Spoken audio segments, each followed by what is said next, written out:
तो हमने आपको लास्ट क्लास में वो बता दिया था कि सिंपल और कंपाउंड एपिथेलिया क्या होता है ना? दोनों के कॉमन कैरेक्टरिस्टिक क्या होता है, हमने बता दिया था आपको ये चीज कल वाली क्लास में, है ना? अब मैं बता रहा हूं, देखो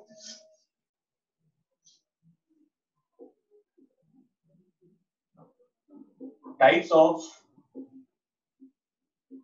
सिंपल एपिथेलिया कहते हैं।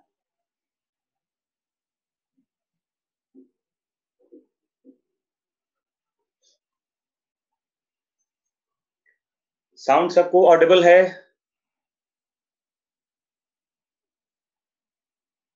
बेटा मेटाजेनेसिस मैंने क्या बताया था कि मेटाजेनेसिस वहीं पे होता है, मेटाजेनेसिस वहीं पे होता है जहां पॉलिप मेडुसे होता है, और पॉलिप मेडुसे का स्ट्रक्चर केवल हाइड्रोजोआ में मिलता है, जिसमें ओवेलिया भी आता है, फाइसेलिया भी आता है। इवन हाइड्रा में मेटाजेनेसिस नहीं होता, क्योंकि हाइड्रा केवल पॉलिप होता है। अरे जहां पॉलिप मेडुसे दोनों होगा वहीं तो मेटाजेनेसिस होगा। तो एंथोजोआ में नहीं होता, स्काइफोजोआ में नहीं होता, और सारे हाइड्रोजोआ में भी नहीं होता। हाइड्रा में मेटाजेनेसिस की बात नहीं करते, क्योंकि वहां केवल पॉलिप स्ट्रक्चर होता है, एक ही तरह का वहां पर मॉर्फोलॉजी मिलेगा आपको। ठीक है, चलिए let's see types of simple epithelia. पहले ये होता क्या, देखो एक टर्म यूज करते हैं, देखो ए सिंपल स्क्वामस एपिथेलिया कहते हैं। देखिए सिंपल स्क्वामस एपिथेलिया ये क्या है, देखिए पहले आप जैसे मान लो ये एक बेसमेंट मेम्ब्रेन है, और इसके ऊपर एक काफी थिन साइज का, काफी थिन पतला सा सेल्स का देखो लाइनिंग है, देखिए ऐसे फ्लैट सेल्स हैं, देखो देखिए। तो ये तो नीचे हो गया बेसमेंट मेम्ब्रेन, और ऊपर देखो ये फ्लैट सेल्स का लाइनिंग होता है। ये एक तरह का, इसको पेवमेंट एपिथेलिया भी कह देते हैं।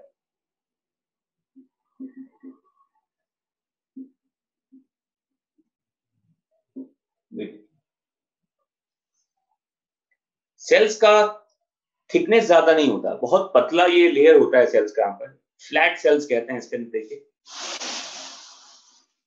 तो सेल्स का थिकनेस बहुत कम है इसमें, इस तरह के एपिथेलिया को पेवमेंट एपिथेलिया भी कह देते हैं। और आपको पता है कि सिंपल स्क्वामस एपिथेलिया उस चीज में बढ़िया होगा जहां पर फिल्ट्रेशन या एक्सचेंज की बात करते हैं। जितना पतला होता है उतना बढ़िया होता है उसके लिए। क्वेश्चन यहाँ पर ये है कि सिंपल स्क्वामस एपिथेलिया हमारे बॉडी के कौन कौन से पार्ट्स में अवेलेबल होता है। तो आपको ऐसे याद रखना है कि whenever we talk about the gaseous exchange और फिल्ट्रेशन ऑफ ब्लड, फिल्ट्रेशन में एक्सचेंज में ये अच्छा होगा क्योंकि ये थिन होता है ना। तो सिंपल स्क्वामस एपिथेलिया की बात करें तो ये एक्सचेंज में बेनिफिट करता है, एक्सचेंज वाले पार्ट में और फिल्ट्रेशन वाले पार्ट में। एक्सचेंज एंड फिल्ट्रेशन, आपको पता है कि एक्सचेंज आपके एल्वियोलाई में होता है, और फिल्ट्रेशन ये वोमेन्स कैप्सूल में होता है, वोमेन्स कैप्सूल कहते हैं। आपको अगर डायग्राम याद हो, देखिए ऐसे, जैसे मान लो ये हमारा एल्वियोलाई का स्ट्रक्चर है ऐसे, और नीचे ये देखो ब्लड वेसल होगा, देखो ऐसे। तो ये जो एल्वियोलाई का मेम्ब्रेन है, यहां भी देखिए अगर आप, तो यहां भी ये थिन लाइनिंग है, देखो सेल्स का, देखिए ऐसे। और ये जो नीचे आप ब्लड वेसल देख रहे हैं, यहां भी देखो ये थिन लाइन होता है सेल्स का,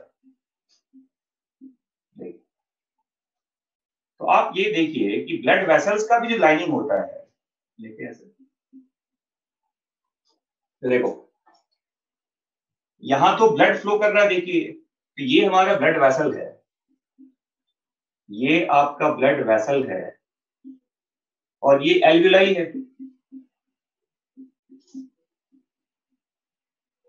और इन दोनों को, अब आपको पता है कि ऑक्सीजन, जो ऑक्सीजन आपके एल्विलाई में प्रेजेंट है, वो इसे क्रॉस करके नीचे आता है, CO2 इसे क्रॉस करके ऊपर जाता है ब्लड से।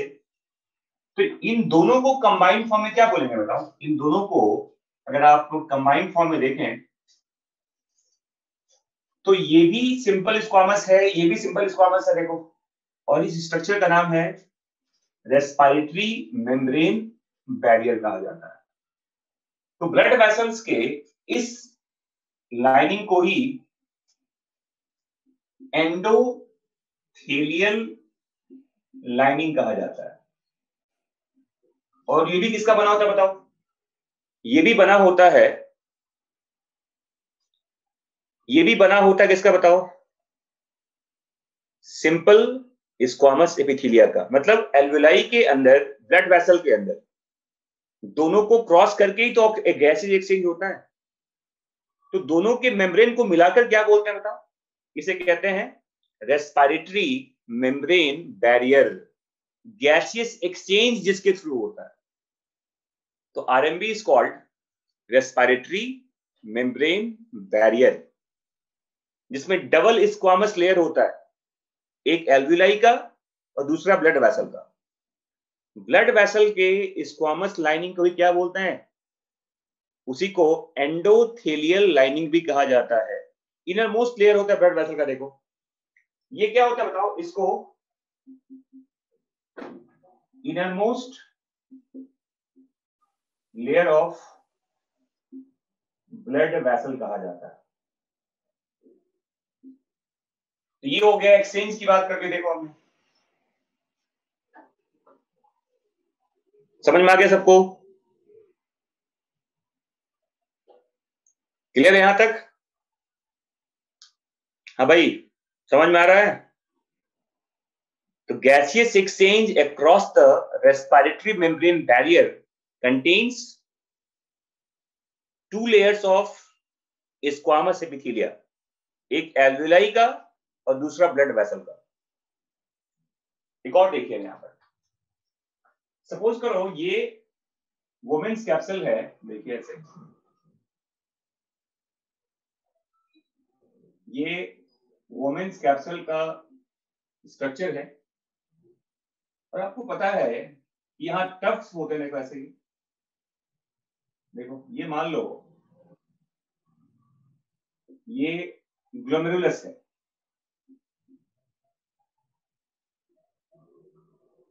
देखिए।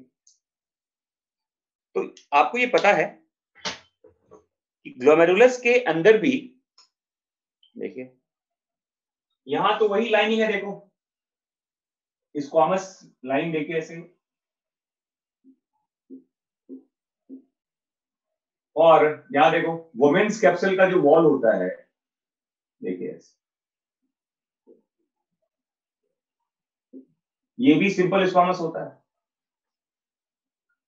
तो वुमेन्स कैप्सूल का ये जो लेयर है, ये सिंपल स्क्वामस एपिथेलिया है। और ये वाला पार्ट भी क्या बताओ? ये भी सिंपल स्क्वामस एपिथेलिया होता है। और इन दोनों को मिलाकर क्या बोलते हैं बताओ? इसे कहते हैं FMB, फिल्ट्रेशन मेम्ब्रेन बैरियर कहते हैं। और याद रखिएगा, इसी सिंपल स्क्वामस एपिथेलिया के सेल्स को पोडोसाइट्स भी कहा जाता है। थोड़ा पोरस होता है, इसमें पोर्स होते हैं फिल्ट्रेशन के लिए।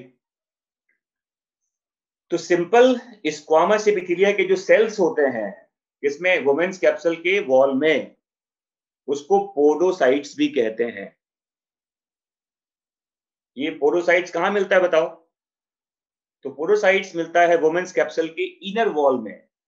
डबल कहते हैं कप, डबल वॉल कप जैसा स्ट्रक्चर होता है। ये दो वॉल है, देखो इसका, एक ये बाहर का पार्ट है, देखिए ऐसे ही वाला, देखो आउटर वॉल है, देखो ये वुमेन्स कैप्सूल का, और ये इसका इनर वॉल होता है।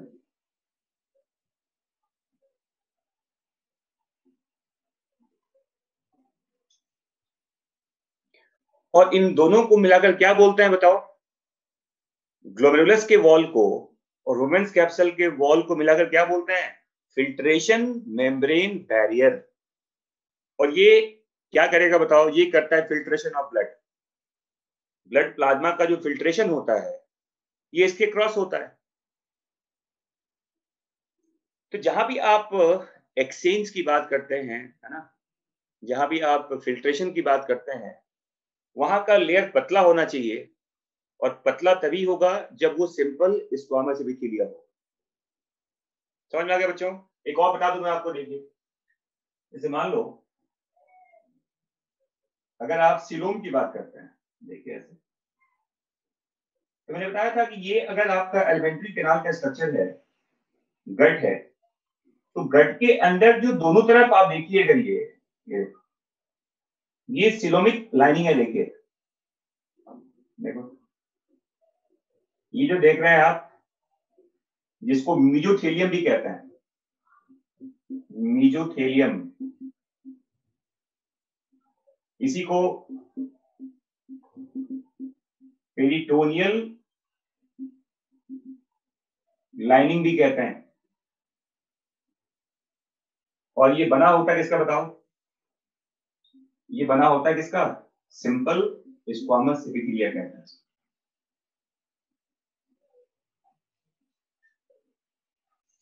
तो सिलोमिक कैविटी की जो लाइनिंग होती है, देखो सिलोम की जो लाइनिंग होती है, देखो ये क्या है बताओ? ये कैविटी क्या हो गया? ये सिलोम होता है।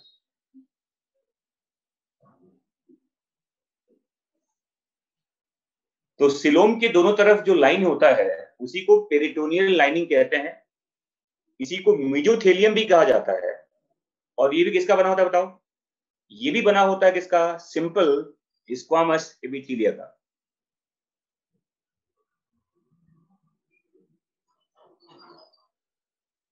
समझ में आ गया सबको? तो ये मैंने डिस्कस कर लिया फर्स्ट टाइप। पहला टाइप था जिसका नाम था सिंपल स्क्वामस एपिथेलिया, जिसको पेवमेंट एपिथेलिया भी कहते हैं। फ्लोर टाइल्स जैसा होता है स्ट्रक्चर इसका, पेवमेंट कहते हैं उसको। चलिए आगे देखते हैं। सबने बना लिया इसको, लिख लिया सबने इसको?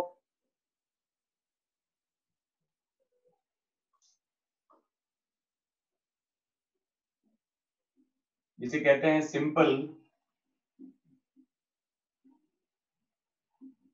कुबॉइडल, सिंपल कुबॉइडल एपिथेलिया कहता है।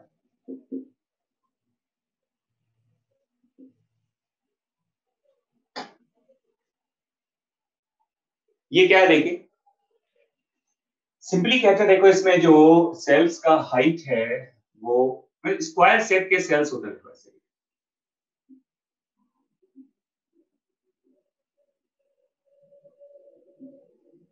क्यूब लाइक सेल्स है, देखो, है ना, स्क्वायर के तरह होता है सेल्स का स्ट्रक्चर।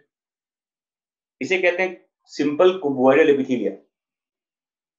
और यही कर मैं और बता दूं, देखो जैसे डी ए हो गया, सी देखो कैसा होता है स्ट्रक्चर, इसी का थोड़ा मॉडिफिकेशन है वो।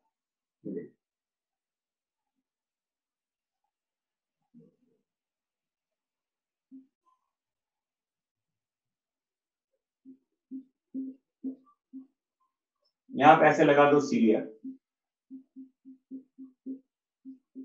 ये थ्रू सीलिया होता है, देखो ऐसे।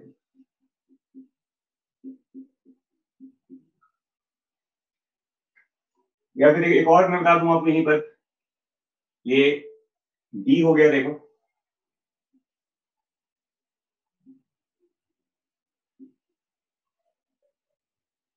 यहां पे इस तरह का आप बना दीजिए इन्वेजिनेशन।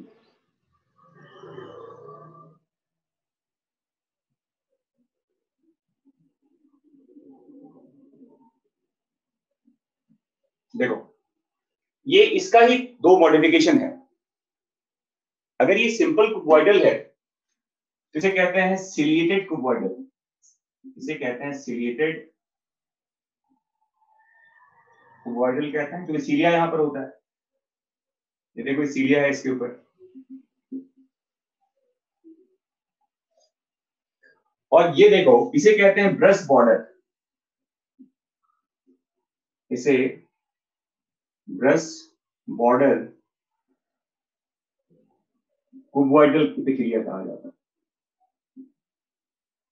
और इसके ऊपर ये जो देख रहे हैं आप, इसे माइक्रो कहते हैं, माइक्रो विलाई कहते हैं।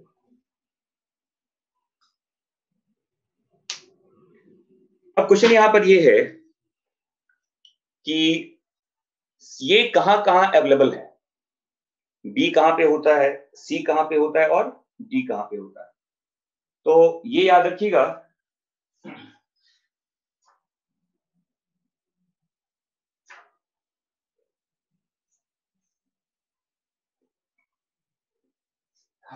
जैसे सिंपल कुबॉइडल ये कहां कहां होता है, देखो जैसे लिखा जाता है जर्मिनल लाइनिंग ऑफ ओवरी,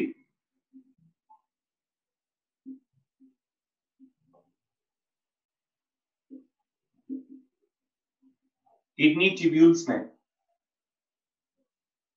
और लेंस ऑफ द आई वगैरह में मिलता है।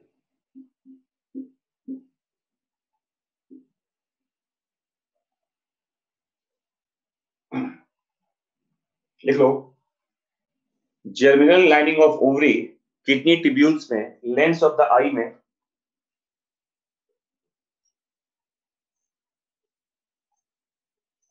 और जो अब देखो एक चीज याद रखिएगा कि सीलिया का काम हमेशा मूवमेंट के लिए होता है। किसी चीज को अगर कहीं फेंकना हो, कहीं किसी चीज को फेंकना हो, वहां सीलिया होता है मूवमेंट के लिए। किसी चीज को मूव कराना हो, वहां सीलिया होगा, है ना। तो याद रखिएगा जैसे अगर आप देखें, देखो जैसे मान लो ये आपका ट्रैकिया का स्ट्रक्चर होता है ऐसे, और ट्रैकिया आप जानते हैं नीचे आकर ऐसे ब्रोंकाई में डिवाइड होता है, और ब्रोंकाई फिर ऐसे देखो प्राइम पढ़ा होगा आपने, सेकेंडरी ब्रोंकाई, टर्शियरी ब्रोंकाई वगैरह बनता है, इसके ब्रांचेज वगैरह होते हैं, देखिए, है ना। तो देखो अगर आप देखें इसमें, तो ये जो ट्रैकिया का पार्ट होता है, ट्रैकिया में जो आपका लोअर ब्रोंकाई का पार्ट है, अपर ब्रोंकाई में थोड़ा कॉलमनर शेप का होता है, अगर देखेंगे आप ऐसे, तो इसका साइज थोड़ा बड़ा होता है ऐसा, देखिए इसमें सीलिया लगा होता है, तो ये तो कॉलमनर होता है। बट आप जब आएंगे देखिए ब्रोंकाई वगैरह में, ब्रोंकाई एंड ब्रोंक्यूल्स में, तो यहां मिलता है सिलिएटेड कुबॉइडल। देखो एक चीज याद रखना, नहीं किडनी टिब्यूल्स मतलब इनिशियल पार्ट में होता है, किडनी टिब्यूल्स सभी टिब्यूल्स में नहीं होते, वहां ब्रश बॉर्डर होता है। जो अपर पार्ट होता है जहां पे, जहां से टिब्यूल का इनिशिएशन है, लिमिटेड पार्ट में होता है, मोस्टली तो ब्रश बॉर्डर कहते हैं वहां पर।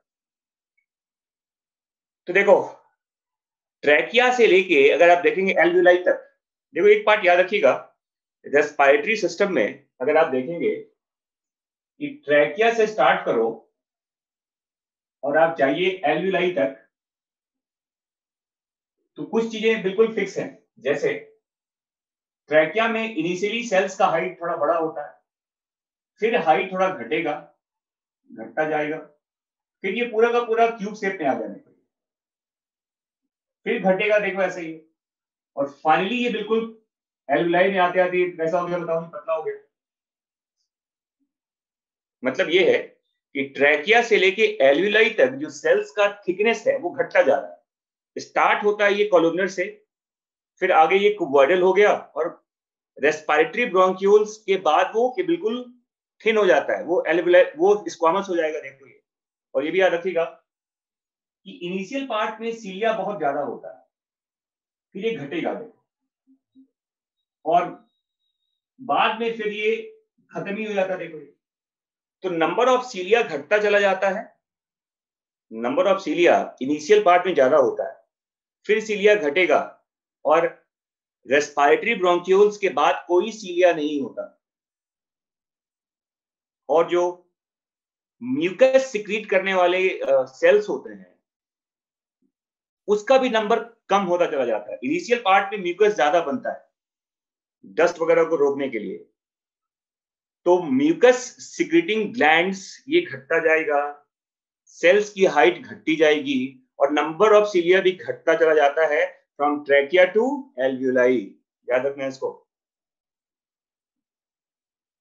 तो ब्रोंकाई एंड ब्रोंक्यूल्स में क्या मिलेगा आपको? Ciliated cuboidal epithelia.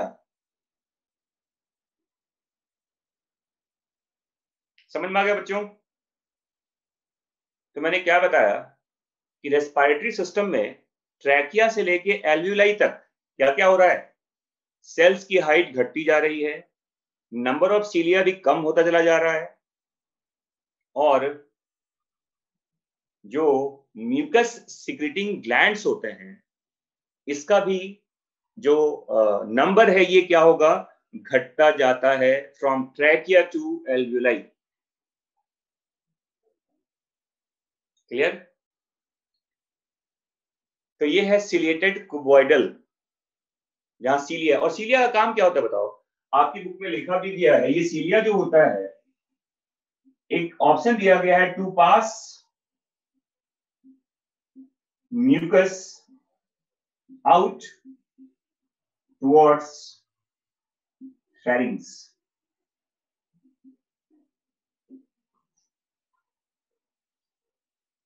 है ना? अगर मान लो सीलिया का बीट होगा, सीलिया मूव करेगा, तो जो डस्ट वगैरह आपके रेस्पिरेटरी सिस्टम में आया है वो उसको रोकता है। डस्ट को वो सीलिया क्या करेगा? वो ट्रैप करता है म्यूकस के साथ, और सीलिया मूव करेगा तो उसको बाहर फेंक देगा टुवर्ड्स फेरिंग्स। वो लंग्स के अंदर नहीं जाएगा, एल्विलाई की तरफ नहीं जाएगा वो। तो ये आपके गाइड में क्वेश्चन भी है कि सीलिया का जो मूवमेंट है ये मूवमेंट किधर की तरफ होता है? ये म्यूकस को बाहर फेंकता है टुवर्ड्स फेरिंग्स, ताकि डस्ट वाला जो म्यूकस है वो आपके एल्विलाई तक ना पहुंचे, इन्फेक्शन ना हो आपके लंग्स में। तो ये आपकी सेफ्टी के लिए होता है। समझ में आ गया बच्चों? और अब देखो, जहां पर कहते हैं सरफेस एरिया ज्यादा होना चाहिए रीएब्जॉर्प्शन के लिए, सरफेस एरिया बढ़ाने के लिए, वहां ब्रश बॉर्डर होगा। माइक्रोविलाई अलग चीज है, माइक्रोविलाई मेम्ब्रेन का ही एक आउटफोल्ड होता है, है ना? अब इरेगुलर क्यों है, ये स्ट्रक्चर है इसका, इसका कोई एक्सप्लेनेशन नहीं होता कि इरेगुलर क्यों होता है। थोड़ी ये थिन से होते हैं, थोड़ा फ्लैट शेप का होता है, इसकी वजह से भी होता है। ठीक है, बाउंड्री इरेगुलर है, बस याद कर लीजिए, हर चीज का कोई डिटेल एक्सप्लेनेशन नहीं होता। ठीक है, और देखो, तो ब्रश बॉर्डर का जहां पर स्ट्रक्चर है वो वहां पर होगा जहां पर आपको सरफेस एरिया बढ़ाना हो। और सरफेस एरिया कैसे बढ़ेगा बताओ? जब उसके बाउंड्री पे क्या होगा? माइक्रोविलाई होगा। और याद रखिएगा, ब्रश बॉर्डर जो कुबोइडल होता है ये बेसिकली कहते हैं most of the kidney tubule में मिलता है,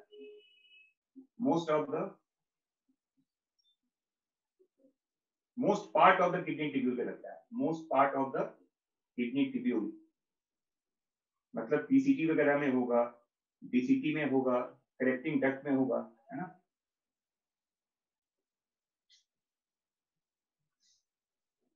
किस लिए? रीएब्जॉर्प्शन के लिए, for better reabsorption surface area ज्यादा कर देता है। तो पीसीटी में, डीसीटी में, कलेक्टिंग डक्ट में most part of the kidney tubule, क्योंकि इनिशियल पार्ट में सिंपल कुबोइडल भी होता है, but most part of the kidney tubule में क्या मिलेगा आपको? ब्रश बॉर्डर कुबोइडल एपिथेलिया कहते हैं इसको। तो जहां पे रीएब्जॉर्प्शन कर रहे हैं आप, रीएब्जॉर्प्शन के लिए आपको ज्यादा सरफेस एरिया की जरूरत है। समझ में आ गया सबको? अभी रुक जाओ, फेलोपियन ट्यूब बाद में आएगा। इसको मिटा दें यहां से अब, इन तीनों को, तो बी सी डी टाइप हो गया। ठीक है, अब यहां देखो, अब मैं बता रहा हूं आपको ई टाइप। ये है सिंपल कॉलमनर कहते हैं, देखो इसको सिंपल कॉलमनर इपीथेलियम।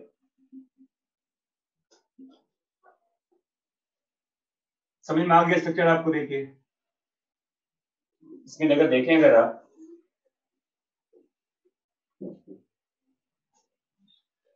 तो सेल्स रेक्टेंगल के शेप में होता है, हाइट ज्यादा होता है इसका सेल्स, और न्यूक्लियस का जो पार्ट है वो बॉटम की तरफ होता है।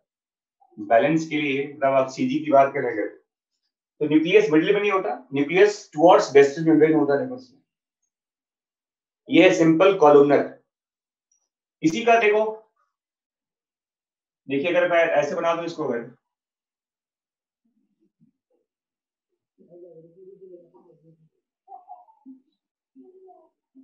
और यहां लगा दो सीलिया,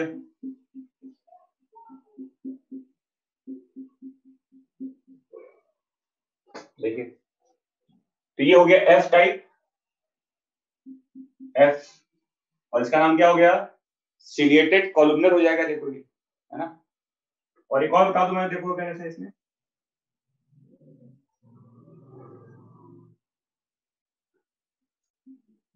देखिए यहां पे ऐसे लगा दो माइक्रोविलाई,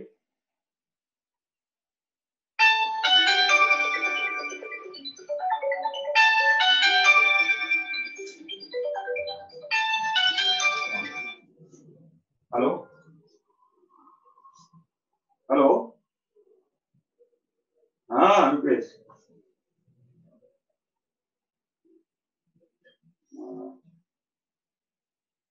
ठीक है ठीक है, चलो ठीक है, क्लास में ठीक।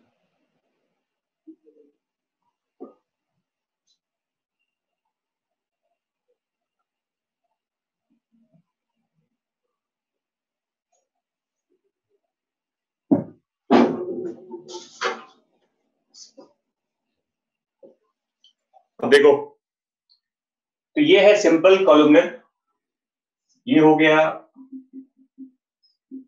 सिलेटेड कॉलमनर, और इसे कहते हैं ब्रश बॉर्डर कॉलमनर कहा जाता है। ये हो गया एफ, ये हो गया जी, है ना। और कौन सा पार्ट कहां पर अवेलेबल है, देखो जिसमें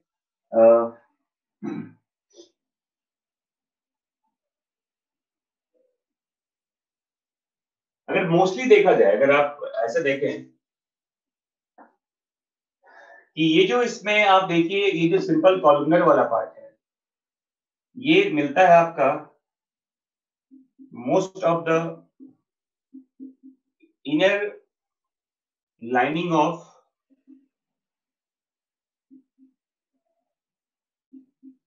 गैस्ट्रो इंटेस्टिनल ट्रैक्ट, इवन जो कहते हैं म्यूकोसल लाइनिंग जो होता है, म्यूकोसल लाइनिंग जो होता है, ये सिंपल कॉलमनर एपिथेलिया का पार्ट होता है। समझ में आ गया बच्चों? जहां से इवन ग्लैंड्स वगैरह भी देखते हैं, जो गैस्ट्रिक ग्लैंड्स वगैरह है या इंटेस्टिनल ग्लैंड्स वगैरह होते हैं, ये इसी से बनता है। जो सिलेटेड कॉलमनर है, देखो ये मिलेगा आपको लोअर ट्रैकिया में, लोअर ट्रैकिया में मिलता है, और मिलता है फैलोपियन ट्यूब में।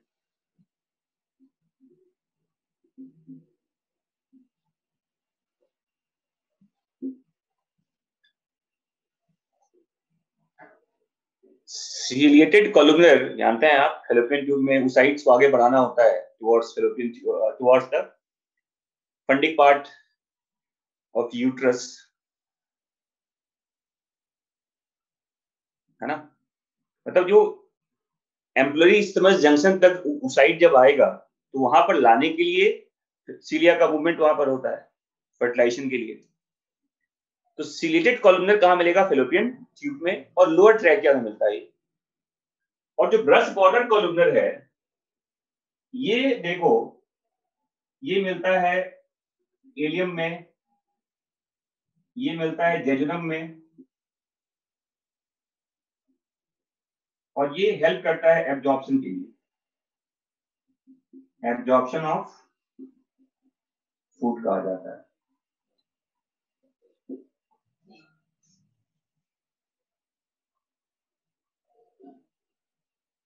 तो देखो, brush border ciliated, brush border cuboidal की बात करेंगे तो किडनी टिब्यूल की बात कर रहे हैं, यहां रीअब्जॉर्प्शन कहते हैं। जब आप ब्रश बॉर्डर कॉलुमनर कहते हो तो इसमें इलियम और जेजुनम की बात करते हैं, जहां एब्जॉर्प्शन ऑफ फूड होता है। दोनों में फर्क है, एक रीअब्जॉर्प्शन है, एक एब्जॉर्प्शन है।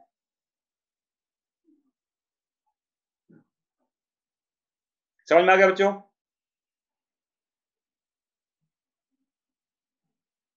तो ये हो गया EFG, मतलब ये जी टाइप हो गया। देखो अब इसमें एक और है, देखो ये लिख लिया आप लोगों ने, ठीक है, तो लिखिए इसको।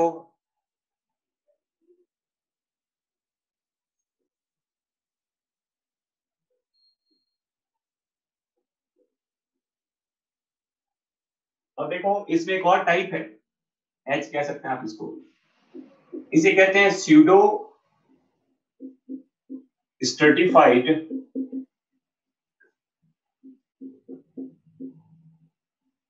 कॉलुमनर एपिथेलिया कहते हैं। और ये जो होता है देखो, ये सिलिएटेड भी होता है और ये नॉन सिलिएटेड भी होता है।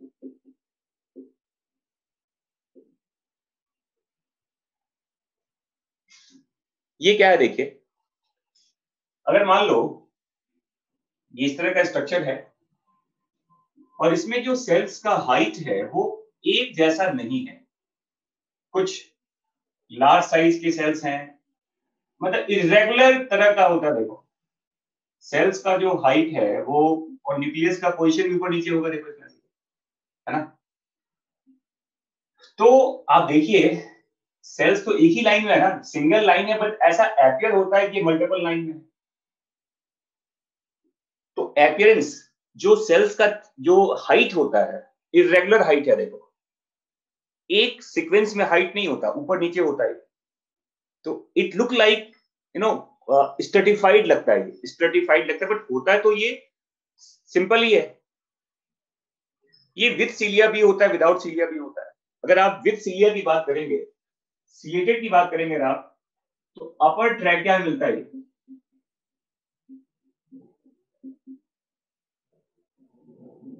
और जो नॉन सिलिएटेड होता है देखो इसमें,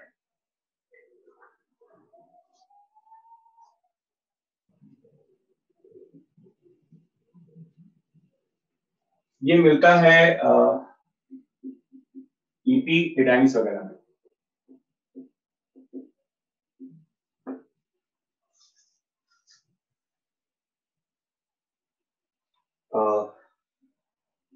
मेल यूरेथ्रा वगैरह में मिलता है।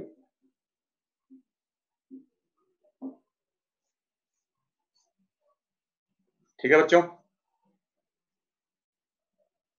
तो अपर ट्रैकिया वहां पे मिलेगा आपको स्यूडो स्ट्रेटिफाइड सिलिएटेड कॉलुमनर। देखो कितना बड़ा नाम है, स्यूडो, मतलब pseudo stratified ciliated columnar epithelia, ये अपर ट्रैकिया में मिलता है।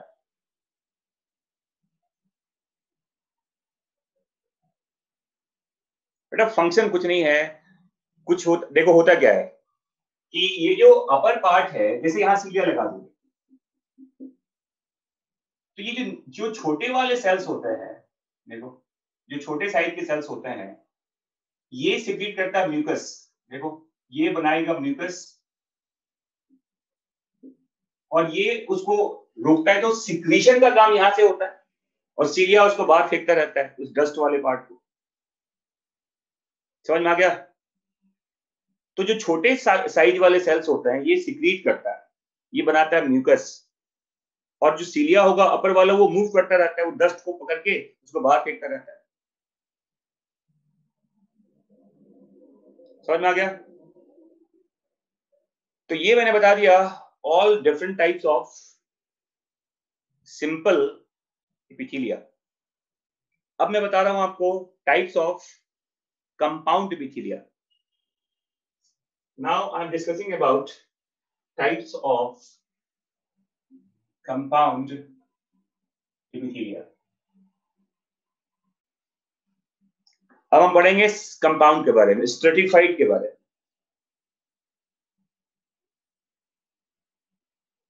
ये लिख लिया सबने? चलिए देखिए, देखो कंपाउंड के भी जो टाइप्स होते हैं, देखिए इसे देखो, मान लो ये क्या होता है, देखो पहले समझो, पहले इसको, इसी को आप स्ट्रेटिफाइड एपिथेलिया भी कहते हैं।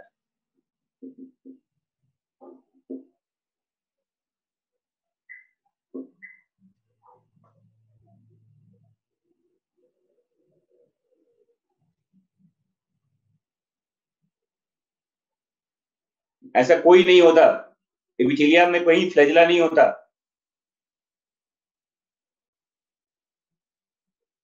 अरे स्यूडो स्ट्रेटिफाइड सिलिएटेड कुबॉइडल बोला था, और क्या PSCCE का मतलब स्यूडो स्ट्रेटिफाइड सिलिएटेड कुबॉइडल, या सॉरी कॉलमनर एपिथेलिया कहता है इसको। अब देखो, जैसे मान लो एक स्ट्रक्चर बना हुआ, देखिए ऐसे,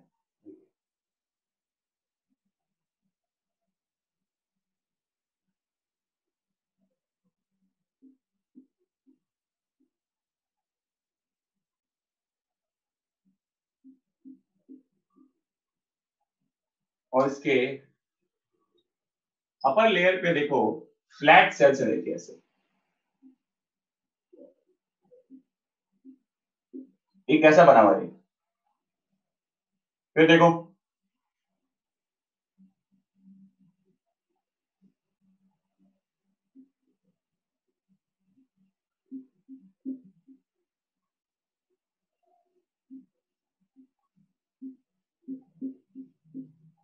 और इसका जो टॉप लेयर है वो भी क्यूबॉइडल लेयर, देखिए ऐसे, एपिकल लेयर देखिए ऐसे। एक और देखो,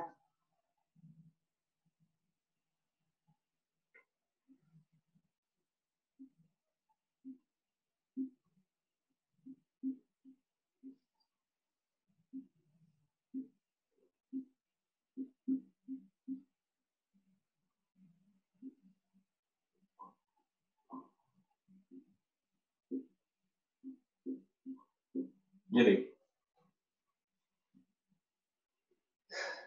अब देखो यहाँ पर बॉटम लेयर जो है वो या तो क्यूबॉइडल है या तो कॉलमनर है।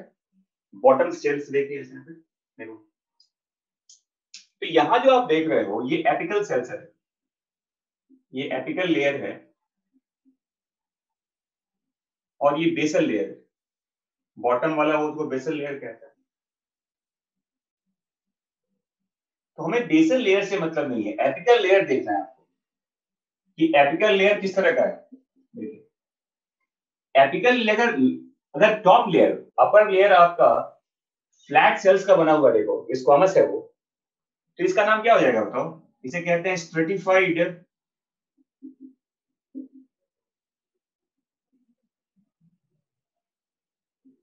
स्क्वामस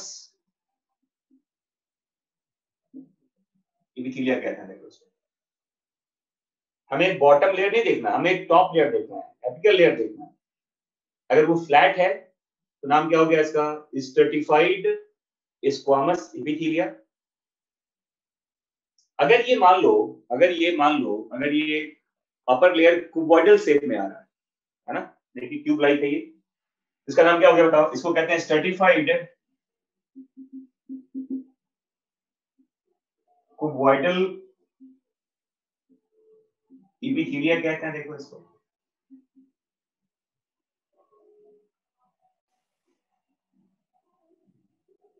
और अगर अपर लेयर कॉलुमनर है तो नाम क्या हो गया इसका? इसे स्ट्रेटिफाइड कॉलुमनर इपिथेलिया कह देते हैं।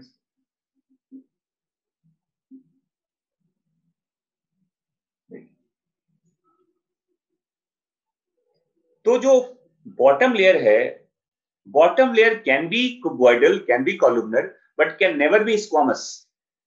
बॉटम लेयर कभी भी स्क्वामस नहीं होता। बॉटम लेयर या तो क्यूबॉइडल है या कॉलुमनर होता है। लेकिन एपिकल लेयर कैसा होता है? एपिकल लेयर डिसाइड करेगा कि वो किस तरह का स्ट्रेटिफाइड एपिथेलिया है। वो स्क्वामस है, वो क्यूबॉइडल है या कॉलुमनर है। तो एपिकल लेयर ही डिसाइड करता है कि वो किस तरह का एपिथेलिया होगा। समझ में आ गया? और देखो, ये याद रखिएगा कि इसमें ये जो आप देखिए, ये जो स्ट्रेटिफाइड क्यूबॉइडल और कॉलुमनर होता है, इसको रेयर एपिथेलिया कहते हैं। रेयर टाइप होता है, बहुत कॉमन एग्जांपल नहीं है इसका, रेयर टाइप कहते हैं। ये मोस्ट कॉमन कंपाउंड एपिथेलिया कहते हैं इसको, मोस्ट कॉमन कंपाउंड एपिथेलिया कहते हैं इसको। जैसे अगर देखा जाए तो स्ट्रेटिफाइड क्यूबॉइडल के और कॉलुमनर के एग्जांपल बड़े लिमिटेड हैं। जैसे देखो,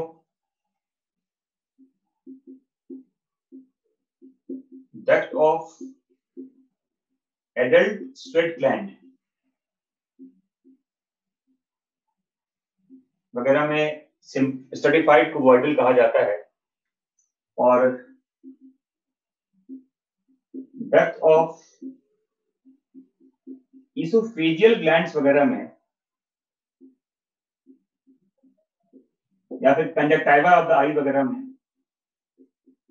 कंजक्टाइवा ऑफ द आई वगैरह में मिलता है स्ट्रेटिफाइड कॉलुमनर। बट ये रेयर टाइप के होते हैं, बहुत कॉमन नहीं है ये। Most of the compound epithelia is stratified squamous.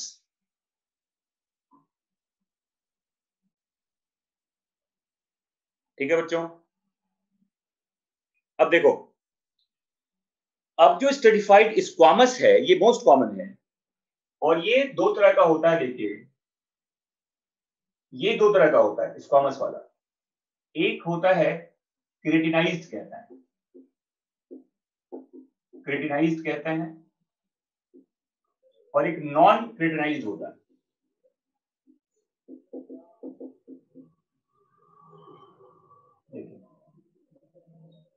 मतलब ये है कि जो स्ट्रेटिफाइड स्क्वामस होता है इसके दो टाइप होते हैं, क्रेटिनाइज्ड एंड नॉन क्रेटिनाइज्ड कहते हैं। क्रेटीन एक प्रोटीन है, आपको पता है कि क्रेटीन एक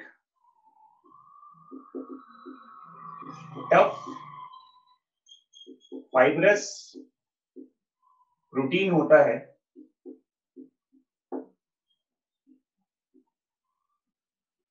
जो आपको फिजिकल इंजरी से बचाने का काम करता है।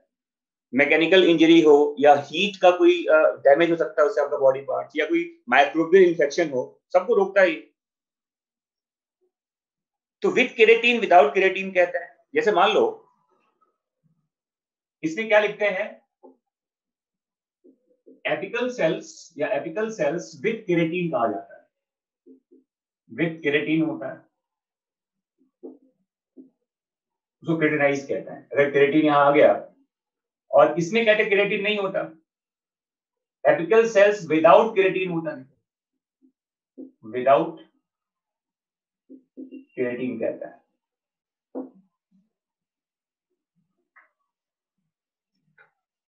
केवल अपर, जो अपर लेयर ऑफ सेल्स होता है वहां केरेटीन मिलता है। तो एपिकल लेयर में अगर केरेटीन है तो केरेटिनाइज्ड है, नहीं है तो नॉन केरेटिनाइज्ड है। सिंपल है। समझ में आ रहा ना? और याद रखिएगा कि जहां केराटिन आ जाएगा वो एक तरह का वो ड्राई सरफेस हो जाता है ना, और वो धीरे धीरे डेड लेयर्स बन जाते हैं। एपिकल लेयर का आप कहते हैं ना, जो स्किन का लेयर हटता रहता है, तो इसका एक रिसाइकलिंग प्रोसेस है। अपर लेयर डेड हो जाता है और वो हट जाता है वहां से। तो कहते हैं एपिकल लेयर का कॉन्टिन्यूअस टूटना वो वहां पर होगा जो क्रिटेनाइज्ड वाला पार्ट होता है, क्योंकि ये डेड हो जाते हैं। एपिकल लेयर अगर केराटिन आ जाएगा तो केराटिन की वजह से एपिकल लेयर्स के सेल्स डेड हो जाते हैं, और उसका जो गैप जंक्शन वगैरह या जो जो सेल्स का आपस में अटैचमेंट है वो भी काफी वीक हो जाता है, और आसानी से वो आपके अपर लेयर से क्या होगा, रिमूव हो जाएगा। फिर नीचे का जो बेसल लेयर होता है, नीचे वाले लेयर्स, वो फिर उसको रिप्लेस करता रहता है। तो वो कॉन्टिन्यूअस प्रोसेस है एक्चुअली। तो apical layer becomes dead if you talk about keratinised stratified squamous epithelia. और ये याद रखिएगा कि ये जो एपिकल सेल्स होता है ये ड्राई सरफेस बनाता है, ये बनाता है ड्राई सरफेस, और ये जो नॉन वाला पार्ट है ये बनाता है मॉइस्ट सरफेस। मॉइस्ट सरफेस बनाता है।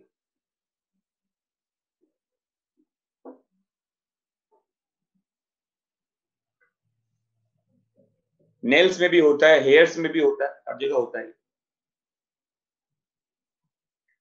तो याद रखिएगा कि जो आपका जहां केराटिन का पार्ट प्रेजेंट है वो आपका एक ड्राई सरफेस बनेगा।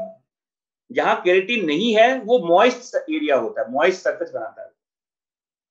जैसे अगर आप एग्जांपल देखें तो देखो, ये जो क्रिटेनाइज वाला पार्ट है, देखो विद केराटिन जिसे कहते हैं,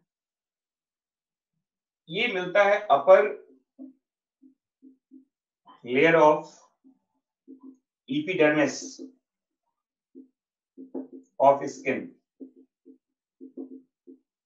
जिसको आप स्ट्रेटम कॉर्नियम भी कहते हैं।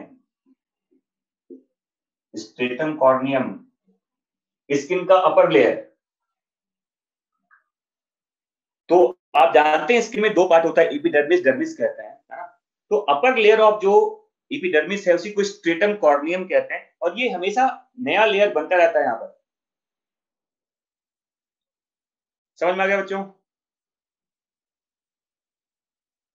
तो upper layer of epidermis of skin ये स्ट्रेटम कॉर्नियम है, जो एक डेड लेयर की तरह होता है, बट ये आपको बचाता है किसी तरह के मैकेनिकल इंजरी से, थर्मल स्ट्रेस से। लिखा हुआ एनसीईआरटी में देखिए कि जो ये वाला लेयर होता है ये प्रोटेक्शन देता है, protection from heat, injury and microbes.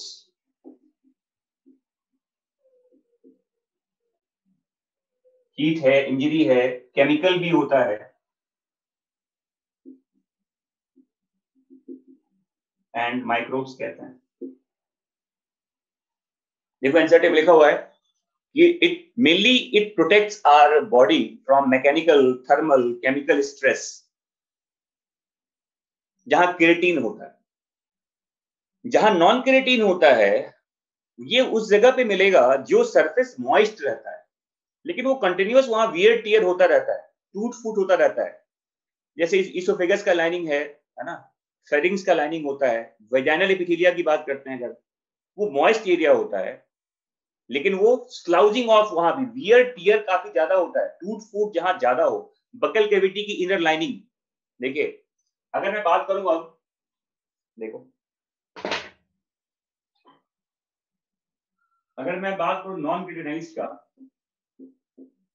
जहां केराटिन नहीं है, ये देखो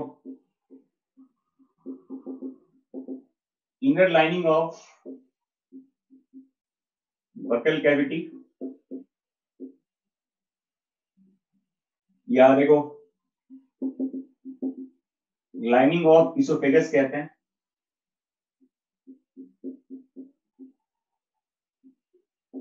फेरिंग्स में भी मिलता है ये। यहाँ पे देखो जो वेजाइनल एपिथेलिया होता है,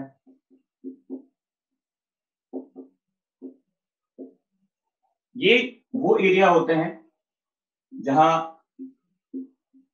वियर एंड टियर होता रहता है एंड मॉइस्ट एरिया रहता है।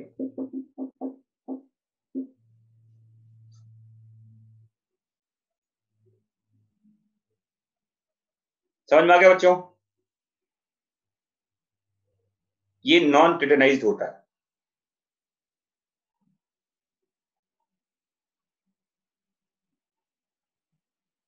तो ये हमने पढ़ लिया। अब देखो इसमें एक थोड़ा सा मॉडिफाइड एपिथेलिया होता है, वो कंपाउंड का एक पार्ट है, वो उसको कहते हैं ट्रांजिशनल एपिथेलिया। ये लिख लिया आप लोगों ने सबने?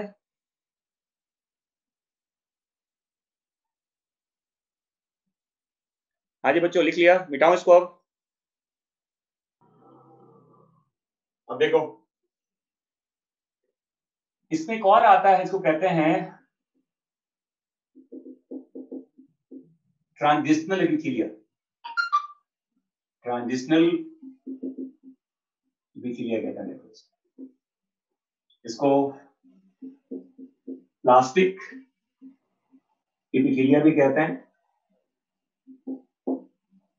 इसको यूरोथेलियम भी कहते हैं, इसी को यूरोथेलियम भी कहा जाता है।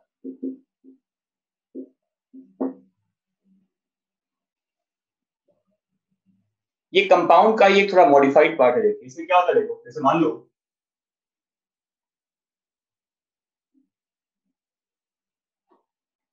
ये देखिए,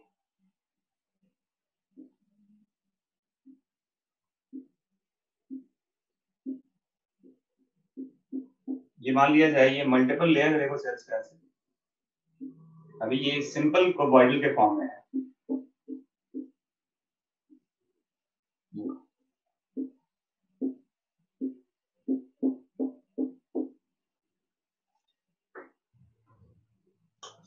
और नीचे यहां देखिए ऐसे ये इसका ये क्या है बताओ, एड्यूलर कनेक्टिव टिश्यूज कहते हैं इसको।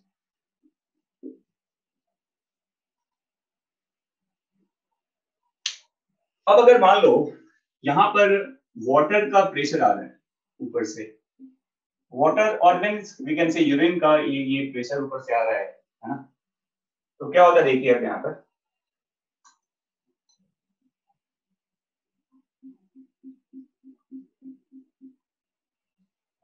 बेसिकली ऐसा देखा जाता है कि ये अब नीचे प्रेस होगा इस तरह से। देखिए देखो ये इस लेयर में कोई चेंज नहीं आता, बेसमेंट मेम्ब्रेन भी डिसअपियर हो जाता है जब वो कंप्रेस होता है।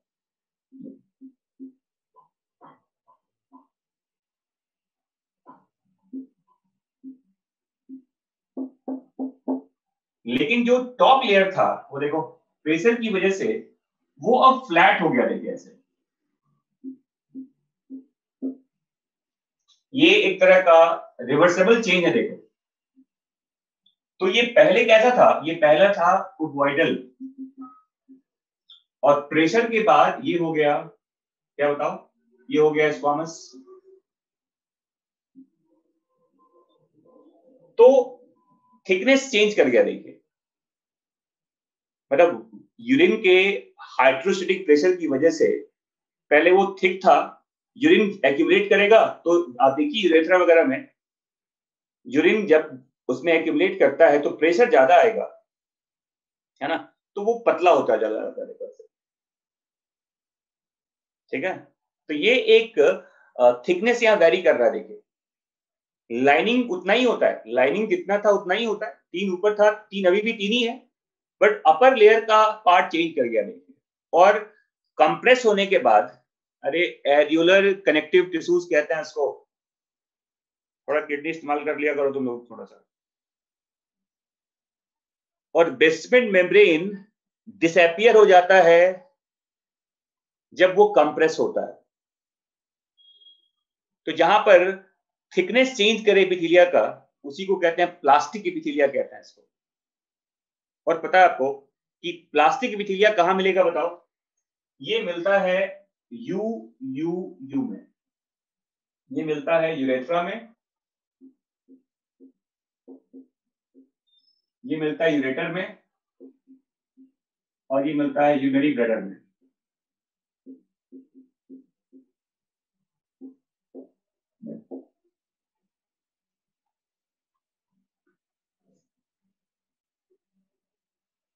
तो जिस एपिथेलिया का थिकनेस वेरी करे यूरिन के आने की वजह से, उसी को कहते हैं प्लास्टिक एपिथेलिया। इसी को ट्रांजिशनल कहते हैं। ट्रांजिशन मतलब चेंज होता है, चेंज इन थिकनेस। इसका मतलब क्या बताओ? इसका मतलब होता है चेंज इन थिकनेस कहा जाता है।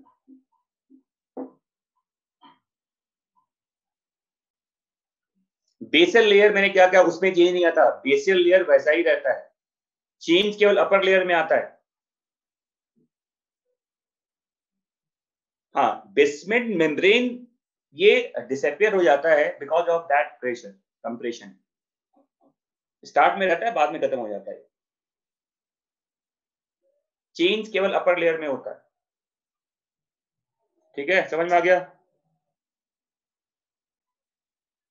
तो ये मैंने बता दिया आपको एपिथेलिया का फर्स्ट पार्ट, जिसको कहते हैं कवरिंग एपिथेलिया। अब मैं बता रहा हूँ ग्लैंडर के बारे में।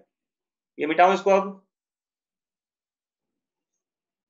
अब देखो ग्लैंड्स के बारे में। तो ग्लैंडर एपिथेलिया आप जानते हैं, एक तो कहते हैं ये यूनिसेलुलर भी होता है, और ये मल्टी सेलुलर भी होता है। मोस्टली मल्टी सेलुलर ही होता है।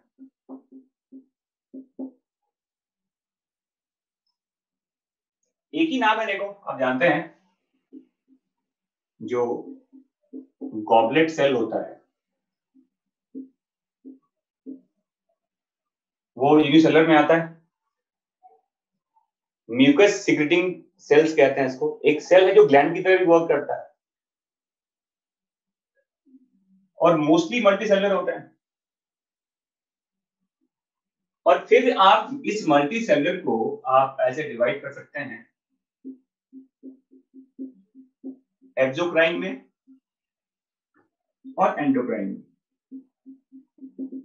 इवन गॉबलेट सेल भी एक्सोक्राइन का ही पार्ट होता है।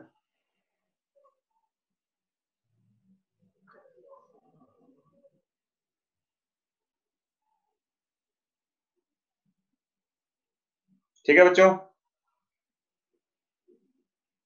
गॉबलेट सेल भी क्या है बताओ, एक्सोक्राइन ही होता है। अब ये एंडो एक्सो क्या है, थोड़ा समझिए उसको पहले आप। देखो, जैसे मान लो ये आपका एक कोई ग्लैंड है, ये मान लो एक, ये एक ग्लैंडर स्ट्रक्चर है।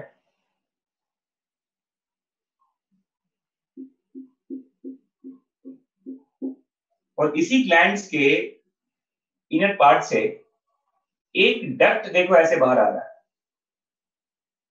इसी को, ये एपिथेलिया का डक्ट होता है एक्चुअली। इसी ग्लैंड का ये पार्ट भी होता है।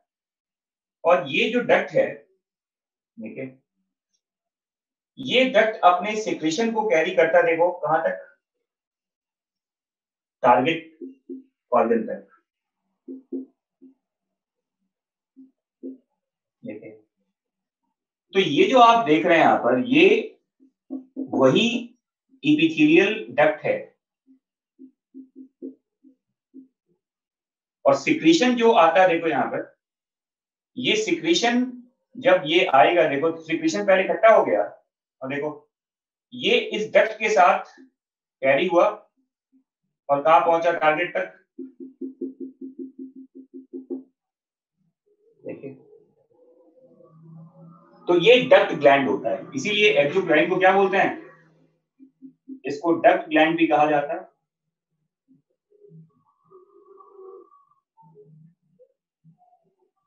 और यहां देखिए इसमें क्या होता है, एंडोक्राइन में क्या होता है, देखो जैसे मान लो एक ग्लैंड है,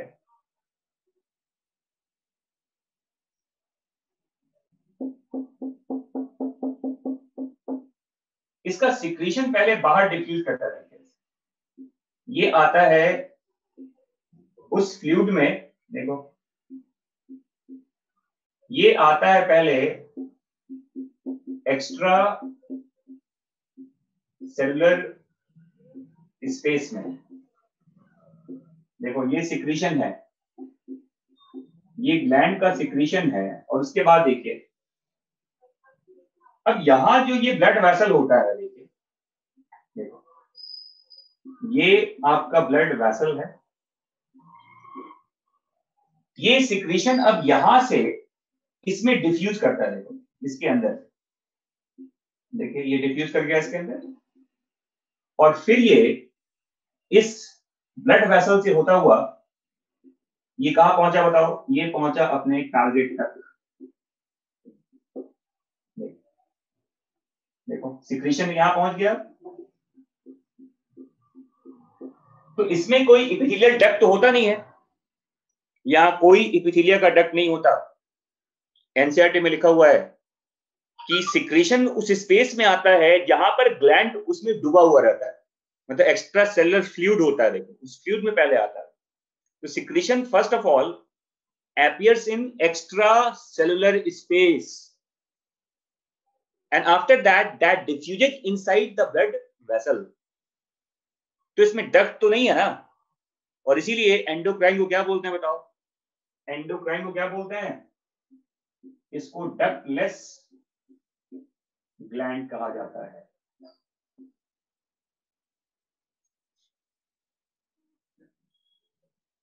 तो ये इंपॉर्टेंट पार्ट है, एनसीईआरटी में लिखा भी गया है कि एंडोक्राइन का ऐसा कोई ग्लैंड नहीं होता एंडोक्राइन का जो सिंगल सेल्स का होता है। एक ही पूरे बॉडी में एक ही सेल्स का नाम है गॉबलेट सेल, दैट्स ऑल, वो एक्सोक्राइन होता है। यूनिसेलुलर में एक ही एग्जांपल होता है। अरे ऐसा कौन सा ग्लैंड है जो एक सेल्स का बना होगा एंडोक्राइन में?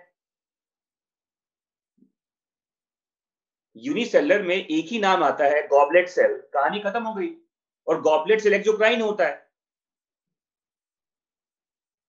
क्यों ज्यादा किडनी खराब कर रहे हो अपना? सिंपल सा देखो, ज्यादा कॉम्प्लेक्स चीजों को मत बनाओ, जो चीज बहुत सिंपल है उसको बहुत सिंपल तरीके से समझना है। अपने दिमाग के ऊपर ज्यादा बर्डन मत डालिए आप लोग। आपके लिए जो रिक्वायर्ड चीज है, जो आपको चाहिए, वो आपको अगले सेंटेंस में मिल जाएगा। डोंट थिंक, देखो बायोलॉजी में बहुत ज्यादा अपना किडनी इस्तेमाल करने की जरूरत नहीं है। एक बिल्कुल स्ट्रेट पाथ होता है, उसी पे ध्यान देना है। ज्यादा सोचोगे तो कंफ्यूजन बढ़ेगा। और मुझे लगता है कि 16, 17, 18 साल के पढ़ाने के बाद आपके आपके अंदर का जो क्वेश्चन अराइज होने वाला है ना, वो मैं पहले समझ लेता हूं, और उसका आंसर आपको अपने आप मिल जाएगा अगले लाइन में, अगर जरूरत होगा तो। If it is not required I will not discuss. मेरा मेरा अब कोशिश यही है कि आपको बहुत ज्यादा बर्डन ना दिया जाए बायोलॉजी के नोट्स में। ठीक है बच्चों?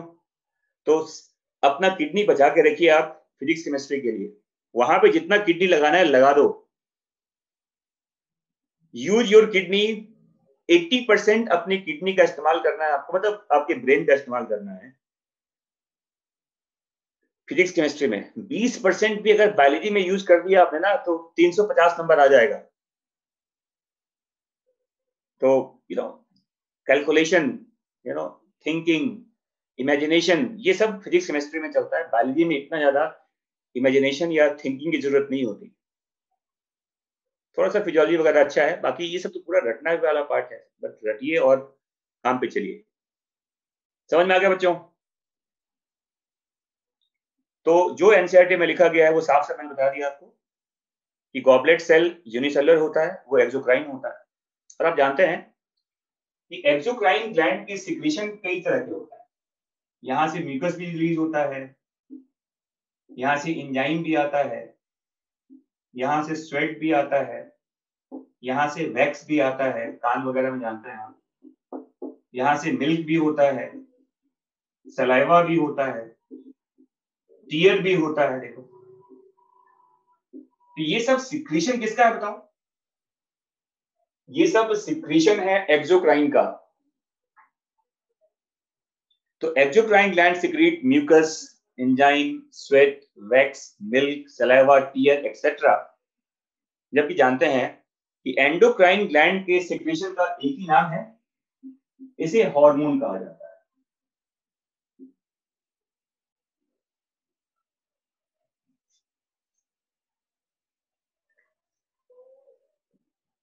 Endocrine gland secretes hormones, whereas exocrine secretes many of the chemicals like mucus, enzyme, sweat, wax, milk, saliva, as well as tear. हाँ जी, कुछ बच्चे घड़ी देखते रहते हैं कि टाइम हो गया। किसका टाइम हो गया, मेरा या तुम्हारा?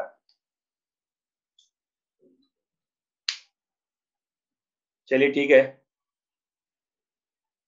अब आपको मैंने पहले बता दिया था कि इस बार अब थर्सडे फ्राइडे को क्लास मिश्रा सर की होगी बॉटनी की, ठीक है। चलिए फिर मिलते हैं अब अगले वीक।